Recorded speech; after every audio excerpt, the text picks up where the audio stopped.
अस्सलाम वालेकुम friends, welcome to lecture 4 of junior science teacher 60 days course. आज के लेक्चर में हम साइंस के 20 और इंटरेस्टिंग इंपॉर्टेंट क्वेश्चंस को डिटेल में समझेंगे, ऑप्शन बाय ऑप्शन, ताकि बेसिक से लेकर एडवांस तक सबका क्लियर हो जाए। और अगर आपने लेक्चर 1, 2 या 3 नहीं देखा, मिस हो गया है, तो उनका लिंक मैं डिस्क्रिप्शन में दूंगी या आई बटन में आपको नजर आ रहा होगा, जरूर देखें ताकि आपकी प्रिपरेशन एकदम स्ट्रांग हो। लेक्चर 4 स्टार्ट करने से पहले चलिए हम लेक्चर 3 के होमवर्क क्वेश्चंस को सॉल्व करते हैं। क्वेश्चन नंबर 1 है, largest artery in the body is. यहाँ सवाल में पूछा गया है कि इंसान के जिस्म में सबसे बड़ी आर्टरी कौन सी है। आर्टरी असल में एक पाइप जैसी होती है जो हार्ट से ब्लड ले जाती है। छोटी आर्टरीज अलग ऑर्गन्स तक पहुंचती हैं और एक सबसे बड़ी आर्टरी होती है जो पूरे बॉडी में ब्लड भेजती है। ऑप्शन ए है पुल्मोनरी आर्टरी, ये सिर्फ हार्ट से लंग्स तक ब्लड ले जाती हैं, बड़ी नहीं है। ऑर्टा ये सबसे बड़ी आर्टरी है, डायरेक्टली हार्ट से निकलती है और हर ऑर्गन तक ऑक्सीजन वाला ब्लड पहुंचाती है। कैरोटिड आर्टरी ये सिर्फ गर्दन और ब्रेन तक ब्लड भेजती है। कोरोनरी आर्टरी ये छोटी आर्टरीज हैं जो सिर्फ हार्ट के अपने मसल्स को ब्लड देती हैं। सोचो अगर एक बड़ी पाइपलाइन हो जो पूरी सिटी में पानी ले जाए, वो सबसे बड़ी होगी। बिल्कुल वैसे ही ऑर्टा पूरे बॉडी तक ब्लड ले जाती है। करेक्ट आंसर है option B, aorta. Question number 2 है, which bone is near the collar region. सवाल में पूछा गया है कॉलर रीजन यानी गर्दन के नीचे जो हड्डी सामने दिखाई देती है उसका साइंटिफिक नाम क्या है। सबसे पहले आपको पता होना चाहिए कि कॉलर रीजन कौन सा होता है। इसके लिए मैंने यहाँ पे साइड में इमेज भी लगाई है, आप यहाँ से देख लें।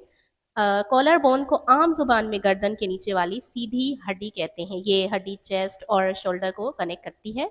ऑप्शन ए है यूमरस, ये आम की बड़ी हड्डी है जो शोल्डर से एल्बो तक होती है, कॉलर से रिलेटेड है ही नहीं। कैलेविकल ये ही कॉलर बोन है जो गर्दन के नीचे क्लियरली दिखाई देती है, चेस्ट और शोल्डर को जोड़ती है। फीमर ये थाई की बोन है, सबसे बड़ी बोन, लेकिन कॉलर से कोई इसका लिंक नहीं है। रेडियस ये फोर आर्म की बोन है, कॉलर रीजन से रिलेटेड नहीं। आप अपने हाथ से अपनी गर्दन के नीचे सीधी हड्डी फील कर सकते हैं, यानी कॉलर बोन होती है, जिसे साइंस में क्लेविकल कहते हैं। करेक्ट आंसर है ऑप्शन बी, क्लेविकल। ये थे लेक्चर 3 के होमवर्क क्वेश्चंस। अब लेक्चर 4 के 20 इंपॉर्टेंट एमसीक्यूज को हम स्टार्ट करते हैं। उससे पहले अगर आपने चैनल सब्सक्राइब नहीं किया तो चैनल को सब्सक्राइब करें और बेल आइकन को प्रेस करें ताकि मेरी वीडियोस आपको सबसे पहले मिलें। क्वेश्चन नंबर 1 है, which digestive juice has no enzyme. यहाँ पूछा गया है कि वो कौन सा डाइजेस्टिव जूस है जिसमें एंजाइम बिल्कुल नहीं होता। अब एंजाइम क्या है? रिएक्शन को स्पीड अप करता है, एक हेल्पर है जो जूस को या जूस में होता है तो उसको स्पीड अप करता है। तो यहाँ पे पूछा गया है कि यहाँ पे कौन सा ऐसा डाइजेस्टिव जूस है जिसमें एंजाइम नहीं है। डाइजेस्टिव जूस फूड को तोड़ते हैं एंजाइम की मदद से, यानी एंजाइम उनकी हेल्प करता है, लेकिन एक ऐसा जूस है जिसमें कोई एंजाइम नहीं होता, बस फैट्स को छोटी बूंदों में तोड़ा जाता है। सो ऑप्शन ए है सलीवा, इसमें एंजाइम अमाइलेस होता है, तो इसको कट करते हैं, ये आंसर नहीं है। ऑप्शन बी है गैस्ट्रिक जूस, इसमें एंजाइम पेप्सिन होता है जो प्रोटीन्स तोड़ता है। ऑप्शन सी है बाइल जूस, बिल्कुल सही, ये लिवर बनाता है और गॉल ब्लैडर में स्टोर होता है, इसमें एंजाइम्स नहीं होते, बस फैट्स को इमल्सिफाई करता है। ऑप्शन डी है पेनक्रियाटिक जूस, ये तो डाइजेशन का किंग है, इसमें मल्टीपल एंजाइम्स होते हैं। सोचो एक हेल्पर जो सिर्फ चीज़ों को तोड़ने के लिए टूल्स यूज़ करे, वो एंजाइम होगा। बाइल जूस के पास ऐसा टूल नहीं है, बस फैट्स को मिक्स करता है, यानी कि एंजाइम जो है वो चीज़ों को तोड़ने में हेल्प करता है, लेकिन बाइल जूस के पास ऐसा कोई टूल नहीं है, वो बस मिक्स करता है फैट को। तो करेक्ट आंसर यहाँ पे होगा bile juice, option C. Question number 2 है, a seed without water will germinate. सवाल में पूछा गया है कि क्या अगर बीज को पानी ना मिले क्या वो ग्रो करेगा। सीड के अंदर एक छोटा बेबी प्लांट होता है, उसे जिंदा होने के लिए पानी चाहिए होता है जो स्टोर्ड फूड को एक्टिवेट करता है। ऑप्शन ए में लिखा हुआ है यस कि सीड वाटर के बिना ग्रो करेगा। सो गलत है ऑप्शन ए, पानी के बिना सीड सोया रहेगा, एक्टिवेट ही नहीं होगा, क्योंकि उसमें जो फूड है प्लांट यानी कि बेबी प्लांट है उसको पानी की ज़रूरत होती है ज़िंदा होने के लिए। ऑप्शन बी है नो, बिल्कुल सही, वाटर के बिना जर्मिनेशन पॉसिबल ही नहीं है। जैसे आपके पास ड्राई नूडल्स हैं, जब तक पानी ना डालें वो खाने के लिए या खाने के लायक ही नहीं होते, बिल्कुल ऐसे ही सीड्स के साथ होता है। ऑप्शन बी यहाँ पे करेक्ट है। क्वेश्चन नंबर 3 है, which is the largest cell in the human body. सवाल में पूछा गया है कि जिस्म का सबसे बड़ा सेल कौन सा है। सेल साइज में अलग होते हैं, कुछ लंबे, कुछ जैसे लंबी होती हैं नर्व सेल, कुछ छोटी होती हैं ब्लड सेल, लेकिन एक सेल सबसे बड़ी होती है जो फीमेल बॉडी में होती है, ऑप्शन ए है लिवर सेल, नॉर्मल साइज का होता है।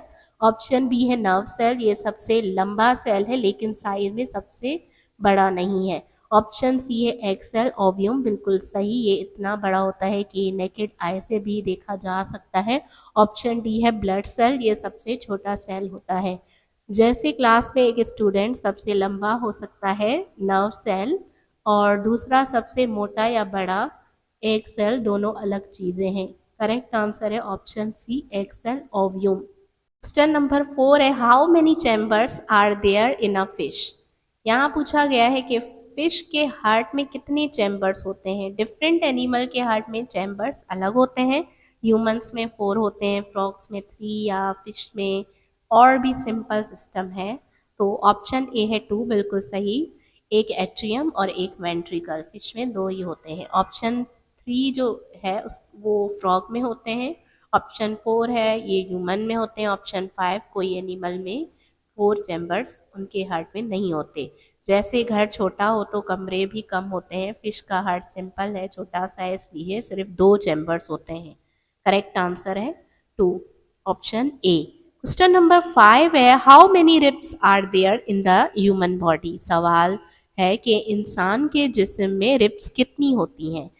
रिब्स हमारी चेस्ट को प्रोटेक्ट करती हैं, जैसे एक केज जो हार्ट और लंग्स को कवर करता है। ऑप्शन ए है 10 पेयर, 20 कम है। ऑप्शन बी है 11 पेयर्स, यानी 11 को डबल करें तो 22, ये भी कम है। ऑप्शन सी है 12 पेयर्स, यानी कि 12 टू ज़ा 24 होते हैं टोटल, बिल्कुल सही, इंसान के बाद 12 पेयर्स यानी टोटल 24 रिब्स होती हैं। ऑप्शन डी है 13, तो ये गलत है क्योंकि ऑप्शन सी ऑलरेडी 12 पेयर्स 24 आ गए हैं सही आंसर। एग्जाम्पल है, सोचो एक एज में 12 बार्स हों तो वो स्ट्रांग होता है। ह्यूमन रिब्स भी ऐसा ही प्रोटेक्शन के लिए 12 पेयर्स में होती हैं। करेक्ट आंसर है ऑप्शन सी 12 पेयर्स। फ्रेंड्स, अगर आपको लेक्चर समझ आ रहा है और हेल्पफुल लग रहा है तो चैनल को सब्सक्राइब करना ना भूलें, और अगर आप कंप्लीट कोर्स करना चाहते हैं तो यूट्यूब पर सर्च करें junior science teacher 60 days course by miss Mono, आपको पूरी प्लेलिस्ट इजीली मिल जाएगी। क्वेश्चन नंबर 6 है rusting is which type of reaction. सवाल है कि लोहा यानी आयरन पर जब जंग लगता है वो किस टाइप का केमिकल रिएक्शन होता है। सबसे पहले सवाल को एक बार समझ लेते हैं। Rusting is which type of reaction. Rusting क्या है? रस्टिंग है जब लोहे पर जंग लग जाता है तो उसे हम रस्टिंग कहते हैं। वो किस टाइप का केमिकल रिएक्शन है ये बताना है। जब आयरन हवा और पानी के कॉन्ट्रैक्ट में आता है तो उस पर ब्राउन लेयर बन जाती है जिसे हम जंग कहते हैं।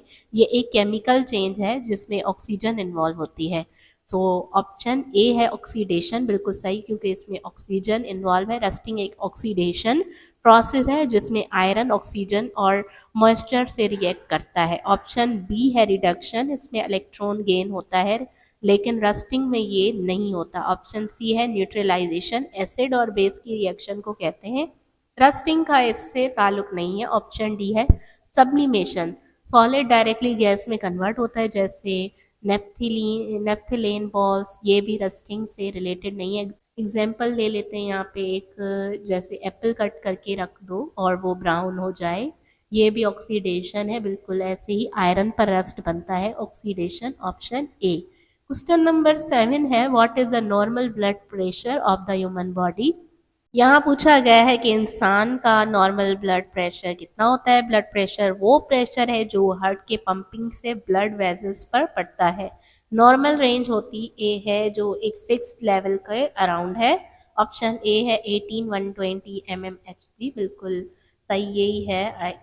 80 होता है और 120 होता है, ये स्टैंडर्ड नॉर्मल ब्लड प्रेशर है। बाकी जो ऑप्शन है 70-110, ऑप्शन बी ये थोड़ा लो होता है। 60-100 ये भी लो नॉर्मल नहीं है।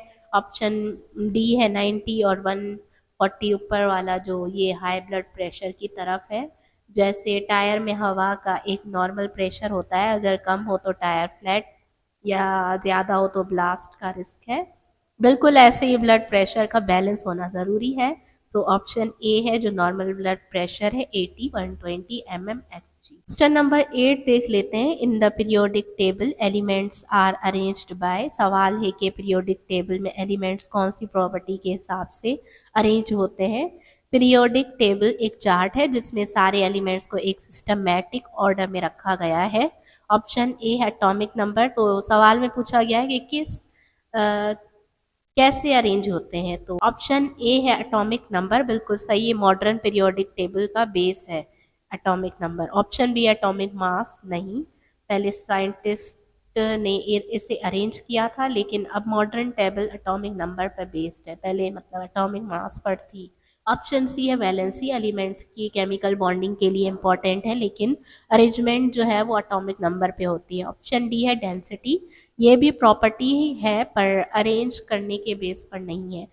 जैसे रोल नंबर के बेसिस पर क्लास में बच्चे बैठे होते हैं, वैसे ही एलिमेंट्स को एटॉमिक नंबर के बेसिस पर अरेंज किया गया है। सो ऑप्शन ए है एटॉमिक नंबर।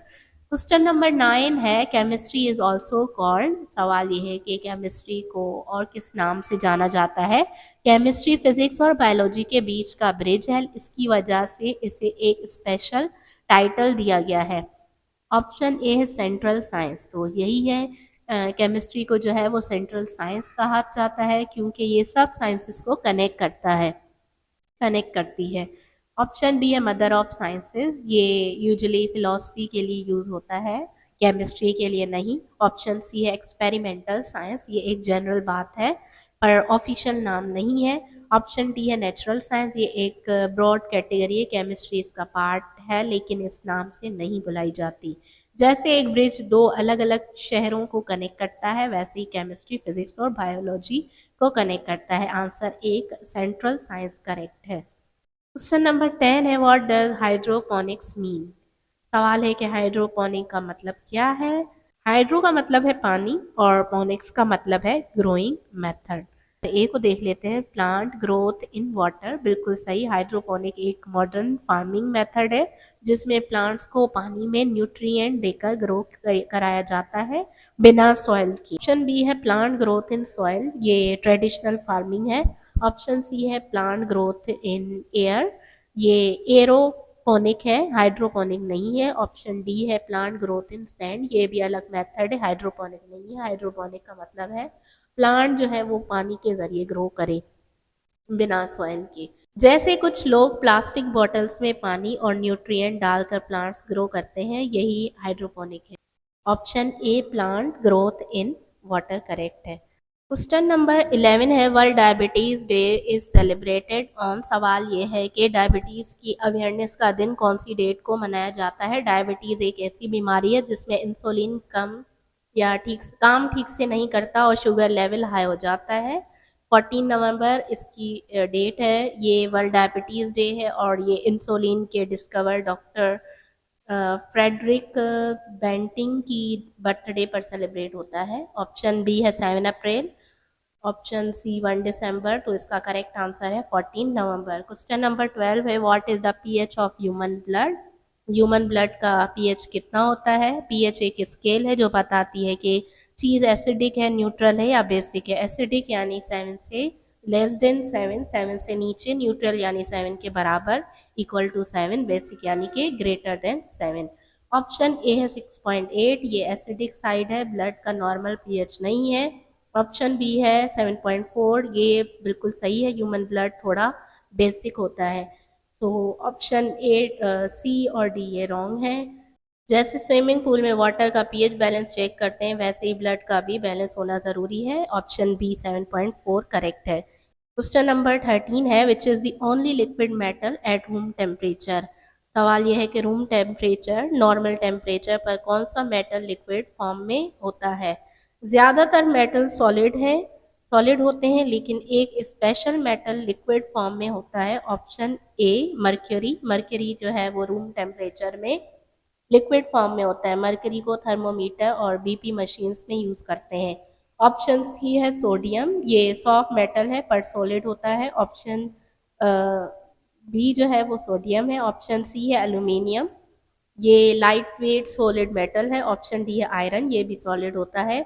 अगर आपने पुराने थर्मोमीटर देखे हैं उसमें जो चांदी जैसे लिक्विड होता है वो मरकरी है। ऑप्शन यहाँ पे ए करेक्ट है, मरकरी। क्वेश्चन नंबर 14 है vitamin D is essential for. तो विटामिन डी किस चीज़ के लिए ज़रूरी है? विटामिन डी को सनशाइन विटामिन भी कहते हैं क्योंकि सनलाइट से बनता है। Option a strong bones and teeth, बिल्कुल सही। विटामिन डी कैल्शियम को एब्जॉर्ब करने में हेल्प करता है। ऑप्शन बी है गुड आई साइड, ये विटामिन ए के कम काम है। और ऑप्शन सी है हेल्दी स्किन, ये विटामिन सी और ई से रिलेटेड है। ऑप्शन डी है ब्लड क्लॉटिंग, ये विटामिन के का फंक्शन है। अगर घर की दीवार को मजबूत करना हो सीमेंट चाहिए होती है, वैसे ही हड्डी मजबूत करने के लिए कैल्शियम के साथ विटामिन डी ज़रूरी है। So option a strong bones and teeth. Question number 15 rich source of vitamin A. Vitamin A की जो रिच सोर्स है, विटामिन ए ज़्यादा खाने से ज़्यादा किस खाने में होता है? सो विटामिन ए को आई विटामिन कहते हैं क्योंकि ये नज़र के लिए ज़रूरी है। सो ऑप्शंस देख लेते हैं, कैरेट, मिल्क, ऑरेंज, राइस। तो ऑप्शन ए यहाँ पे करेक्ट है। कैरेट में बीटा कैरोटीन होता है जो विटामिन ए बनाता है। ऑप्शन बी है मिल्क, इसमें कैल्शियम होता है। ऑप्शन सी है ऑरेंज, ये विटामिन सी का सोर्स है। ऑप्शन डी है राइस, ये कार्बोहाइड्रेट्स देता है। बचपन से सुनते आए होंगे गाजर खाया करो आंखें तेज होंगी, ये बिल्कुल साइंटिफिक बात है। ऑप्शन ए कैरेट सही है। क्वेश्चन नंबर 16 है डेफिशिएंसी ऑफ कैल्शियम लीड्स। तो कैल्शियम की कमी होने पर कौन सी डिजीज़ होती है? कैल्शियम बोन्स और टीथ को स्ट्रॉन्ग बनाती है। तो यहाँ पे ऑप्शन ए है रिकेट्स, ये करेक्ट है। स्कर्वी जो है वो ऑप्शन यहाँ पे विटामिन सी से होती है। नाइट ब्लाइंडनेस विटामिन ए की कमी से होती है। और ग्लिटर ये आयोडीन की कमी से होती है। अगर सो ऑप्शन यहाँ पे ए करेक्ट है। क्वेश्चन नंबर 17 है विटामिन ई सपोर्ट्स करता है। विटामिन ई को फर्टिलिटी विटामिन भी कहते हैं। ऑप्शन ए है रिप्रोडक्शन, ऑप्शन बी है ब्लड क्लॉटिंग, ऑप्शन सी है बोन्स, ऑप्शन डी है आईसाइट। तो यहाँ पे जो सबसे करेक्ट आंसर है वो ऑप्शन ए रिप्रोडक्शन, ये सेल्स और रिप्रोडक्टिव हेल्थ के लिए ज़रूरी है। क्वेश्चन नंबर 18 है which organ creates urine. Body में वेस्ट प्रोडक्ट फिल्टर करना ज़रूरी होता है, ये काम किडनी करती है। यहाँ पे ऑप्शन ए किडनी करेक्ट है। क्वेश्चन नंबर 19 है which vitamin helps in blood clotting. So यहाँ पे option D vitamin K correct है। क्वेश्चन नंबर 20 है who gave the law of gravitation. Gravitation का जो लॉ है वो किस साइंटिस्ट ने दिया? ग्रेविटी वो फोर्स है जो चीज़ों को नीचे गिराती है। ऑप्शन ए है आइंस्टाइन, इन्होंने रिलेटिविटी थ्योरी दी। ऑप्शन बी है न्यूटन, बिल्कुल सही, न्यूटन ने एप्पल देखा और ग्रेविटी का लॉ डिस्कवर किया। ऑप्शन सी है गैलीलो, इन्होंने टेलीस्कोप से स्पेस के बारे में बताया। ऑप्शन डी है केपलर, इन्होंने प्लैनेट्स की मोशन के लॉज दिए। अगर आप एक बॉल हवा में फेंको तो वो नीचे गिरती है, ये ग्रेविटी का काम है। ऑप्शन बी जो न्यूटन ने दी, तो ऑप्शन बी न्यूटन करेक्ट है। सो फ्रेंड्स, यहाँ पे लेक्चर 4 के 20 MCQs कंप्लीट होते हैं। अब आपका होमवर्क है। क्वेश्चन नंबर 1 है होमवर्क का, only rock that floats on water. Option है ग्रेनाइट, प्यूमाइस, मार्बल, कॉल। सो हिंट देती हूँ, ये रॉक वॉल्केनो से बनती है और इसमें छोटे छोटे होल्स होते हैं जो इसे हल्का बनाते हैं। क्वेश्चन नंबर 2 है part of eye that helps focus light is. सवाल में पूछा गया है कि आँख का कौन सा हिस्सा है जो लाइट को फोकस करता है जिससे हम क्लियर देख पाते हैं। कैमरा की तरह आँख में भी एक लेंस होता है जो शेप चेंज करके फोकस करता है। ये थे आज के 20 MCQs और होमवर्क क्वेश्चंस। अगर आपने अभी तक 1 to लेक्चर 3 नहीं देखे तो उनका लिंक जो है मैं पूरी प्लेलिस्ट का लिंक डिस्क्रिप्शन में दे दूंगी, आप वहाँ से देख लें। लेक्चर 5 में हम और भी इंटरेस्टिंग और टेस्ट ओरिएंटेड क्वेश्चंस डिस्कस करेंगे। वीडियो को लाइक करें, शेयर करें और चैनल को सब्सक्राइब ज़रूर करें ताकि आपको अगला लेक्चर टाइम पे मिल सके। मिलते हैं नेक्स्ट वीडियो में, तब तक के लिए अल्लाह हाफिज़।